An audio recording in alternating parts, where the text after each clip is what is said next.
आज हमने जो टॉपिक लिया है उसका नाम है डायरिया यानी कि दस्त की बीमारी और उसका ट्रीटमेंट। छोटे बच्चों में ये बीमारी बहुत कॉमन है। साल में 3 से 4 बार दस्त की बीमारी छोटे बच्चों में यूजुअली हो जाती है। दस्त की बीमारी डेंजरस भी बहुत है। अगर पूरे वर्ल्ड का डेटा देखें तो हर 10 मिनट में एक बच्चा डायरिया की वजह से एक्सपायर हो जाता है। और इंडिया में भी छोटे बच्चों में जो डेथ और हॉस्पिटलाइजेशन का रेशियो है वो डायरिया की वजह से सबसे ज़्यादा है। ऐसा क्यों है? तो माँ बाप ये बीमारी बहुत कॉमन है, माइल्ड है ऐसा करके इग्नोर कर देते हैं और कभी कभी इतने लेट स्टेज पे ये बीमारी पहुंच जाती है कि उससे कॉम्प्लिकेशंस और डेथ भी होने की संभावना बढ़ जाती है। इसीलिए हर एक माँ बाप को दो चीज़ जानना बहुत इंपॉर्टेंट है। एक तो अगर बच्चे को डायरिया हो तो घर पे क्या करना है, और बच्चे को क्या हो तो डॉक्टर के पास तुरंत लेके जाना है। डायरिया होने का कारण ज़्यादातर केस में इन्फेक्शन ही होता है, लेकिन इन्फेक्शन बच्चे को लगता कैसे है? तो सबसे पहला कारण है बच्चे मुंह में उंगली डालते रहते हैं, सब चीज़ें मुंह में डालते हैं, उससे इन्फेक्शन लग सकता है। दूसरा, खराब खाना या पानी से बच्चे को इन्फेक्शन लगता है। मम्मी का दूध जिसको बिल्कुल नहीं मिला या कम मिला, ऐसे बच्चों को डायरिया ज़्यादा होते हैं। और लास्ट और सबसे इम्पॉर्टेंट है, बॉटल से दूध दिया गया हो तो ऐसे बच्चों को बहुत इन्फेक्शन होते हैं, क्योंकि प्लास्टिक ऐसा मटेरियल है कि उसमें कितना भी ध्यान रखो, कितना भी स्टेरिलाइज करो तो भी उसमें इन्फेक्शन इजीली हो जाता है। अब एक कॉमन क्वेश्चन है लोगों में कि दांत उगने की वजह से डायरिया होता है। देखो, ये ना सिर्फ एक गलत बिलीफ है, लेकिन एक ये डेंजरस बिलीफ भी है। दांत उगने की वजह से डायरिया नहीं होते हैं, ये थियरी समझाने के लिए मैं आपके सामने थोड़े पॉइंट्स रखूंगा। पॉइंट नंबर 1, छोटे बच्चों में जो टेम्पररी टीथ जिसको हम दूध के दांत बोलते हैं वो 6 महीने की उम्र से उगना चालू होते हैं और वो प्रोसेस लगभग 2-2.5 साल तक चलता है। बाद में जो परमानेंट एडल्ट टीथ होते हैं वो 6-7 साल की उम्र से उगना चालू होते हैं और वो प्रोसेस लगभग लगभग 20-22 साल तक चलता है। फैक्ट नंबर 2, जब एक बच्चा बहुत छोटा होता है तो उसकी इम्यूनिटी बहुत कम होती है, इसीलिए ऐसे बच्चों को बार बार इन्फेक्शंस लगते हैं और कभी कभी वो इन्फेक्शन से उसको कॉम्प्लिकेशंस भी हो सकते हैं। वो बच्चा जैसे जैसे बड़ा होता है वैसे वैसे उसको बार बार इन्फेक्शंस छोटे मोटे लगते रहते हैं और उसकी वजह से एक्सपीरियंस से उसकी इम्यूनिटी इम्प्रूव होने लगती है। और वही बच्चा जब बड़ा हो जाता है तो उसकी इम्यूनिटी स्ट्रांग हो जाने की वजह से उसको इन्फेक्शंस कम लगते हैं। पॉइंट नंबर 3, बच्चे को दूध के दांत यही उम्र में उगते हैं। बच्चा मुंह में उंगली या हाथ डालना भी यही एज में सीखता है। ये एक मेंटल माइलस्टोन है। जैसे बच्चा बड़ा होता है उसका ब्रेन ग्रो होता है, इसलिए वो बैठना चलना बोलना सीखता है। वैसे ही यही उम्र में बच्चा मुंह में उंगली डालना सीखता है। और डायरिया और इन्फेक्शंस भी ये उम्र में ज़्यादा होते हैं। ये सब चीज़ें हैं अलग अलग, लेकिन एक ही उम्र में होती है, इसलिए लोग कंफ्यूज हो जाते हैं और इन सबको इंटर रिलेटेड मानते हैं।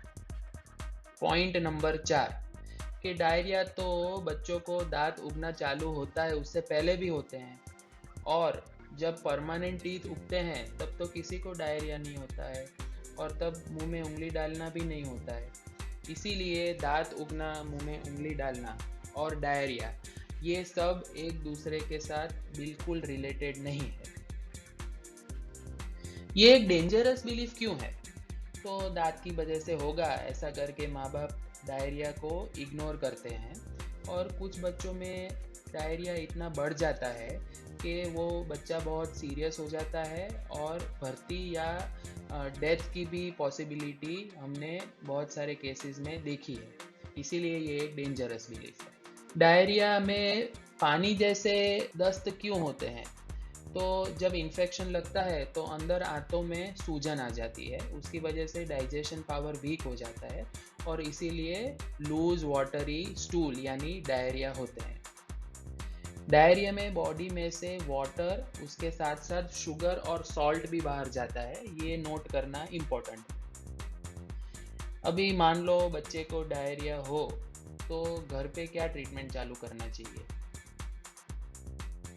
तो सबसे पहले ओरल रिहाइड्रेशन सॉल्यूशन जिसको ओआरएस बोलते हैं वो तुरंत चालू कर देना चाहिए। ओआरएस हम घर पे बना सकते हैं। 200 ml गर्म करके ठंडा किया हुआ पानी लेना है, उसमें 2 चम्मच शुगर और एक पिंच यानी एक चुटकी जितना नमक डालना है, और टेस्ट के लिए उसमें थोड़ा नींबू डालना है और हिलाना है। अगर इसका टेस्ट किया जाए तो ये हमारे आंसू जैसा टेस्ट होना चाहिए, उससे ज़्यादा खारा नहीं होना चाहिए। मार्केट में तैयार पैक भी मिलते हैं ओआरएस के। उसमें जो छोटा पैक होता है वो 200 ml पानी में डालना होता है, यानी 200 ml पानी लेना है, उसमें पूरा पैकेट डाल देना है। एक बड़े लोगों के लिए भी आता है, एग्जैक्ट 1 लीटर पानी में पूरा पैकेट डाल के तैयार कर देना है और उसमें से पेशेंट को पिलाते रहना है। Ready to drink readymade ORS भी आते हैं, जो डायरेक्ट स्ट्रॉ डाल के पेशेंट को पिलाना होता है। लेकिन ये तीनों चीज़ में एक चीज़ ध्यान रखनी है कि वो WHO अप्रूव्ड होना चाहिए, यानी उसके ऊपर WHO का निशान होना बहुत ज़रूरी है। कुछ ऐसे ओआरएस भी आते हैं जिसमें शुगर ज़्यादा होता है, वो बिल्कुल नहीं दे सकते, उससे डायरिया बढ़ते हैं।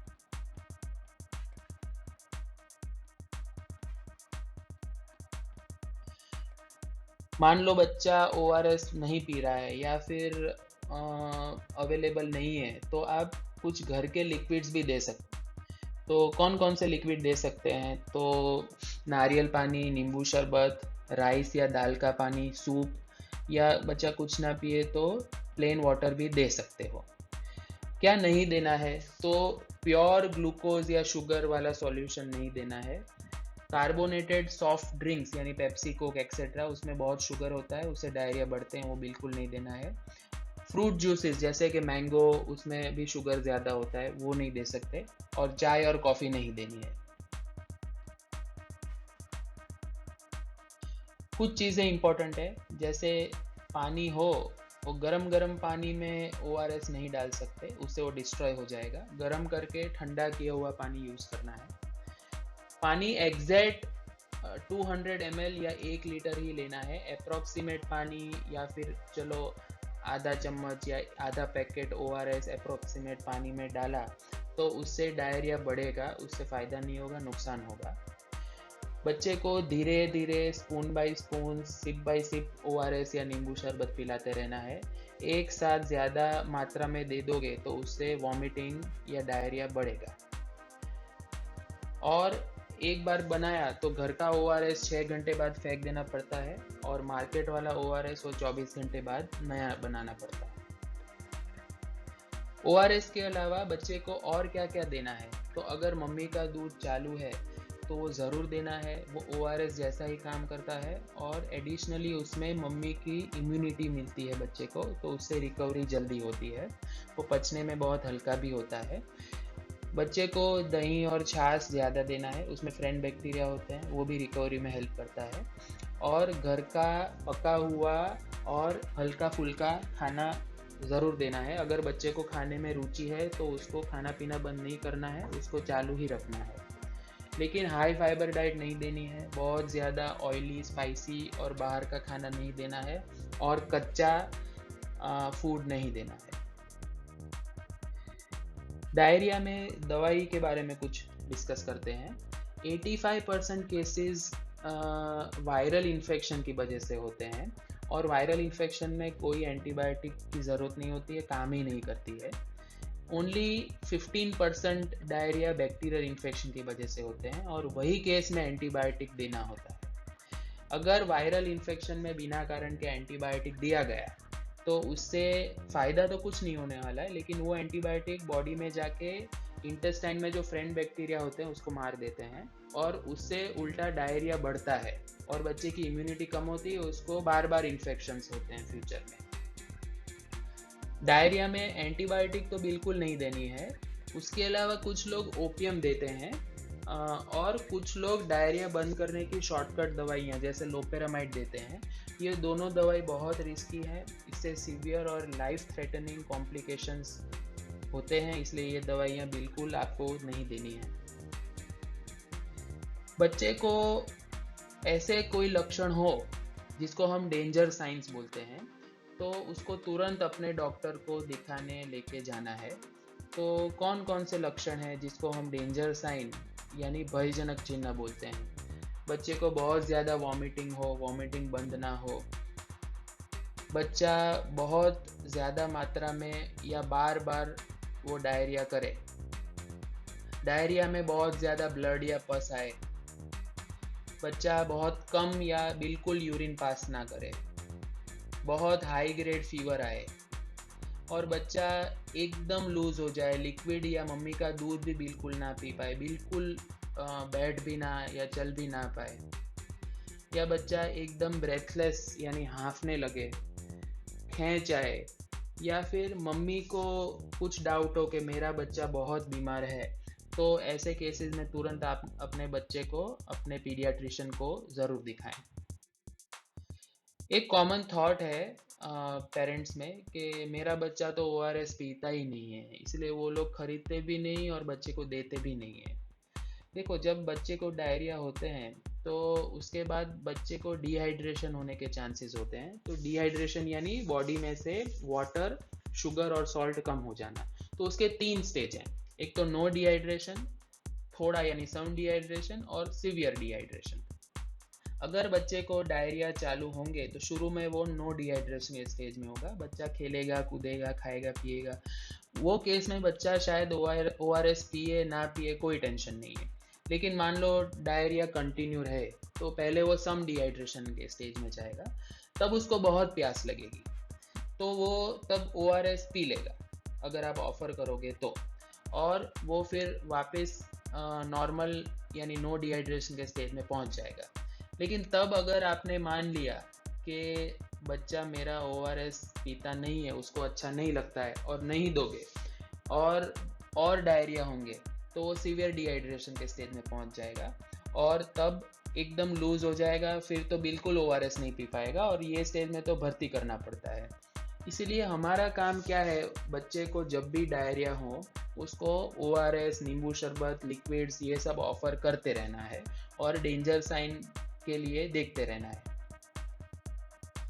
लोगों के बीच में थोड़ी गलत मान्यताएं भी हैं।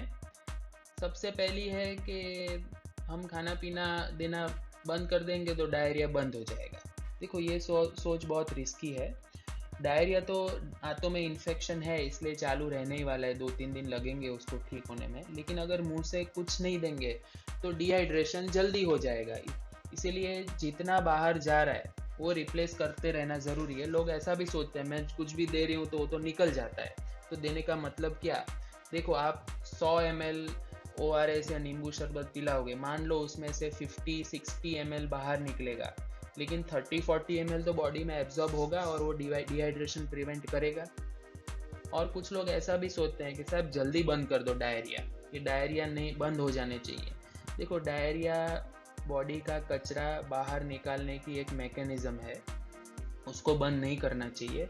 अगर लोपेरामाइड जैसी दवाइयाँ यूज़ करेंगे और डायरिया बंद कर देंगे तो वो कचरा ऊपर से निकलेगा, बच्चे को उल्टी चालू हो जाएगी या अंदर वो साइड इफ़ेक्ट्स करेगा। इसलिए डायरिया बंद नहीं कर सकते, 2-3 दिन लगते हैं। जितना इन्फेक्शन होगा उतना कचरा होगा और जितना कचरा होगा बॉडी बाहर फेंकता रहेगा। 2-3 दिन में अपने आप धीरे धीरे डायरिया कम हो जाते हैं। तब तक हम उसको जितना बाहर जा रहा है उतना रिप्लेस करते रहना है।